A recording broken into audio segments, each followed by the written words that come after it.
All right, welcome back. Well, I talked about the trifecta of 81-degree days. We've got a trifecta on the screen right now. We've got Tim Buckley from WFMY, our special guest in the middle, which we'll introduce here in a second. And I'm Chief Meteorologist Brad Panovich. Tim, thanks for joining us. I know it's a beautiful day out there. I'm really excited. So we're going to get right to our interview today. And in the middle of your screen, we welcome the esteemed Dr. Howie Neufeld. He's a biology professor at App State, but more people than not know him as the fall color guy. He's an icon, really, if you love fall color in the Carolinas. So welcome to the show, Dr. Neufeld. Thank you. Thank you for having me. So I'll start with the first question, and this is probably the one you've gotten a lot, is how is this year's color looking? I know we kind of had, it seemed like an early start, but then it got warm and things slowed down, and it seems like we're right back to normal. Is that true, or what's it been like in your experience so far? Yeah, well, we had that cool August, and I thought we were going to have an early season, but then it warmed up again after that, and it put us back on schedule. So for most years, over the last almost 20 that I've been doing these fall color predictions, somewhere between the 10th and the 20th is when you get peak color in the high country here, between 3,000 and 4,000 feet. And we're right on schedule this year. This right now is peak color, and this will be the best weekend coming up.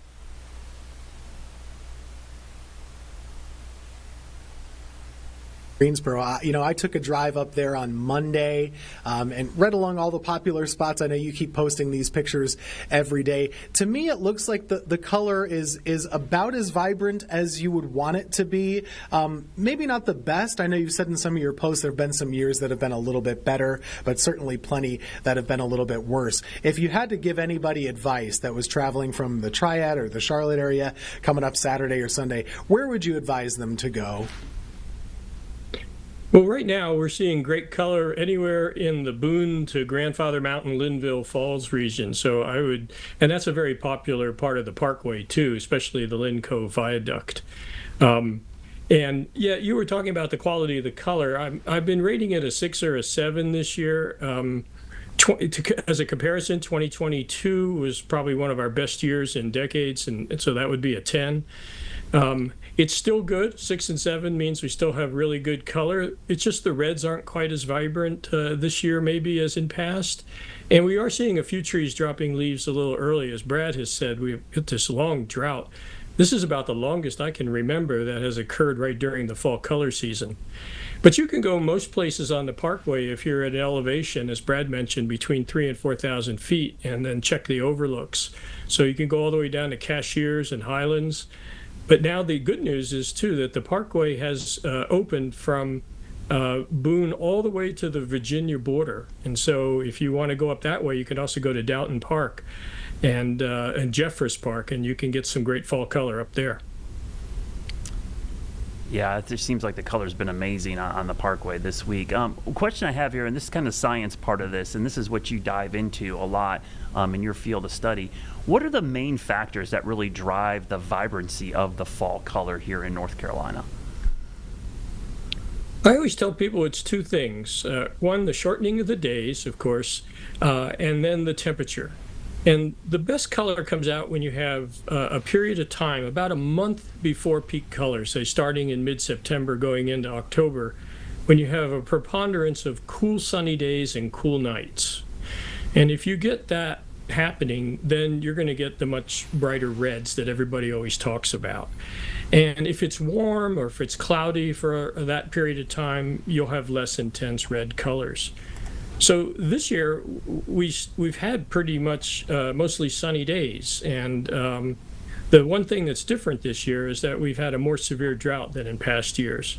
So some of the tulip poplars and some of the birches drop leaves earlier, and I'm seeing some of the red and sugar maples dropping early now too, but there's still great color.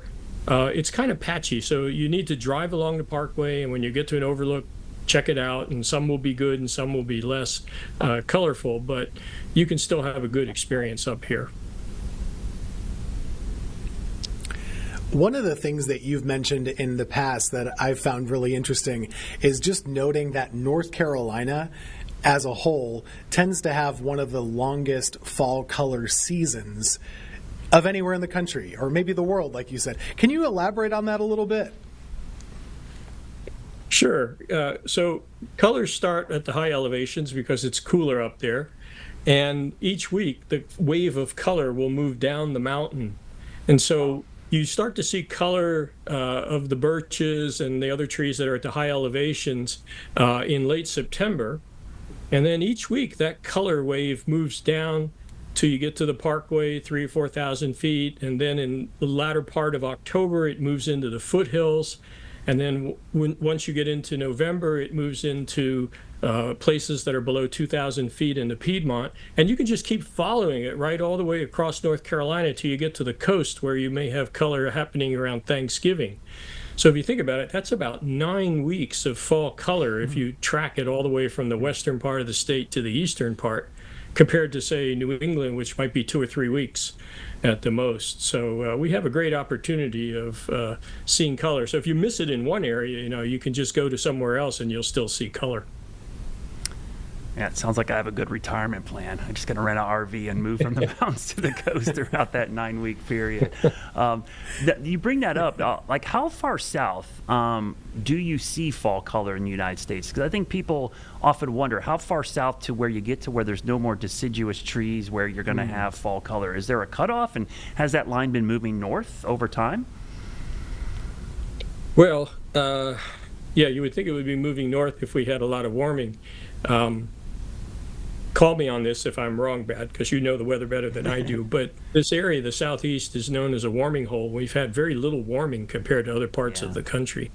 So we haven't seen a lot of change in the timing of the color so far. Occasionally we get a year where it's delayed, like 2019, it was delayed 2 weeks, whereas in 2022 it was actually a little ahead of schedule.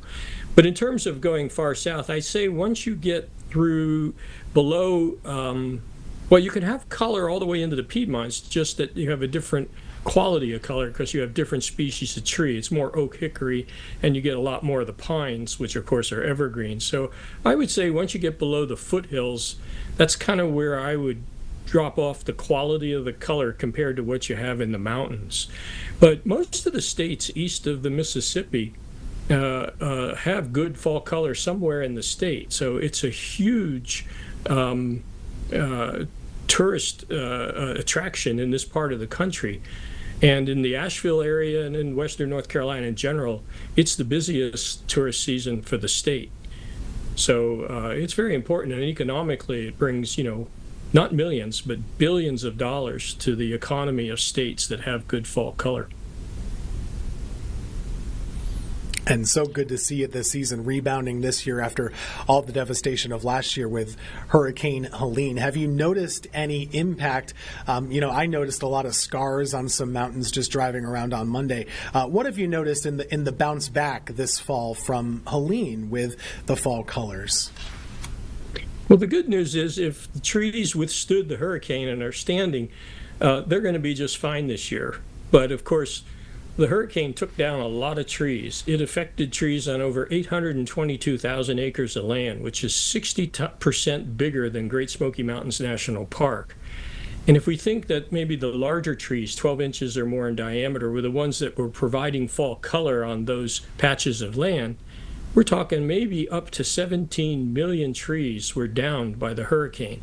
So in those patches, I'd expect there not to be as much color, because the trees are either dead or they've been knocked over. But they will recover. The Appalachians can recover fairly quickly compared to forests in other part of the country because we have a long growing season. But it will take decades for those to come back. So I think what you'll see different this year, if you go to the overlooks, where the trees are standing, you should have great color. But if you're looking at, say, at southeastern facing slopes, which are the ones most affected by the hurricane, you may see interspersed in those colors patches of downed trees here and there. And we'll just have to get used to that until they go through the successional change and grow back up. And then it should recover very nicely. Yeah, that's a good point. I remember Grandfather Mountain for the Helene anniversary, and that was one of the big talking points, is now we'll have some of these younger forests now developing because of these scars, which could create new species that we're not used to seeing because they have a chance to grow now. Last question before we run out of time, Dr. Neufeld. What do you think is the biggest myth people have about the fall color here in North Carolina? Well, I think the biggest one is that it's not as good as New England. And I would disagree. I would say, that we have great fall color, but I think it's a different type of fall color. I kind of equate it to the art world, where you can put broad splashes of paint on the canvas because you have few species up north, and so you have the red and the yellows and the oranges of birch, beech, and maples. Down here, we have over 150 tree species down here, so it's like stippling, little dots of color composed of many more species. And so it's a different quality of color, maybe a little more orange-yellow, but it still has its reds. And so I think it has its own quality and beauty that I think a lot of people like to appreciate. Yeah, I agree, because it is, I mean, I've lived in both parts of the country, and I do think there's something special about the color here. It's just very unique. I like you said, the variations that you can go to the mountains. And I like when there's a little bit of green still in the valleys. I think that's really cool to see when you have the kind of the gradient from top to bottom. And so that's like an underrated aspect of our fall color here. So thank you so much for joining us. You're a wealth of knowledge, and we always look forward to your posts and your updates. And how long will your updates go through the season? I'll finish up with that question. I usually go through mid-November because I hit the places below 2,000 feet like Stone Mountain State Park and cover that color. And then after that, I kind of call it quits because then the color is so far from me, I can't get to it. Good point. And then we all start worrying about the snowfalls. That's when we start getting excited for that. Oh, yeah.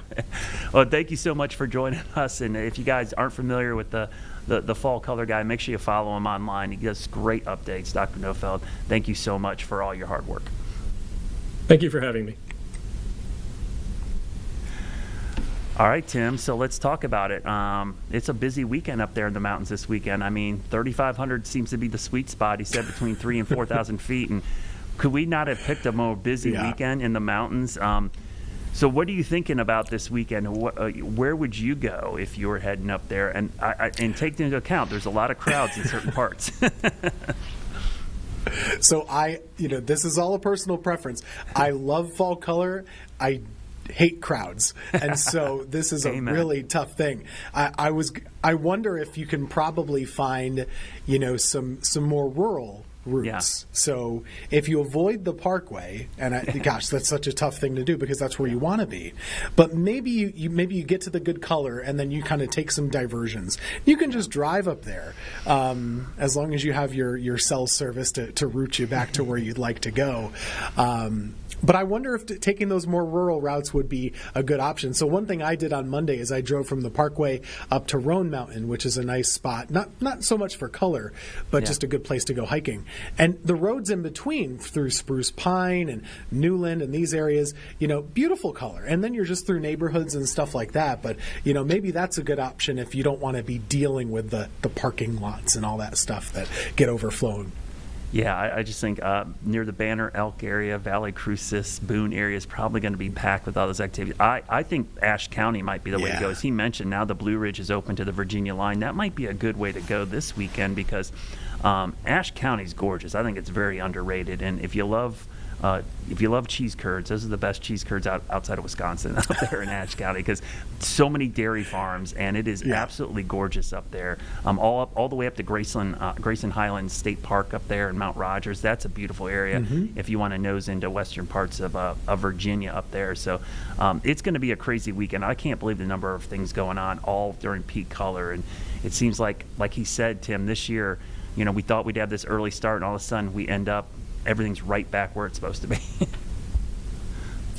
Yeah, it really is. And if you just can't stomach it this weekend or you can't make it this weekend, there'll still be some color next weekend. You might not get the postcard of the viaduct, right? That's going to be done. But you'll find some other spots. He shouted out Stone Mountain State Park. Very underrated, which, Tim. To me, I think that is the best kept secret in North Carolina. I'd like to keep it that way because it is just beautiful. It is a huge monolith rock that you can climb on top of. Yeah. You know that you've done the hike. It's pretty tough. There's a lot of steps, but they have a beautiful waterfall, and they do get some really good fall color. It's just below the parkway, so as Dr. Neufeld was saying, it tends to be, the first of the Piedmont or the foothills to catch color rather than the mountains. Yeah, and that place is, I know how easy it is for you guys to get to, but it's actually pretty easy for people in Charlotte because it's a straight up shot of 77, and you can get off 77 and you're right Yep. there. So it's really not that hard to get to. I think it's a very underrated hiking spot, like you said, and not a lot of people know about it, as you said. So maybe we shouldn't be promoting it as much. And you're right in the wine country there, too, so there's a little bit of everything to do up in that Yadkin Valley area. It's really a pretty spot for sure.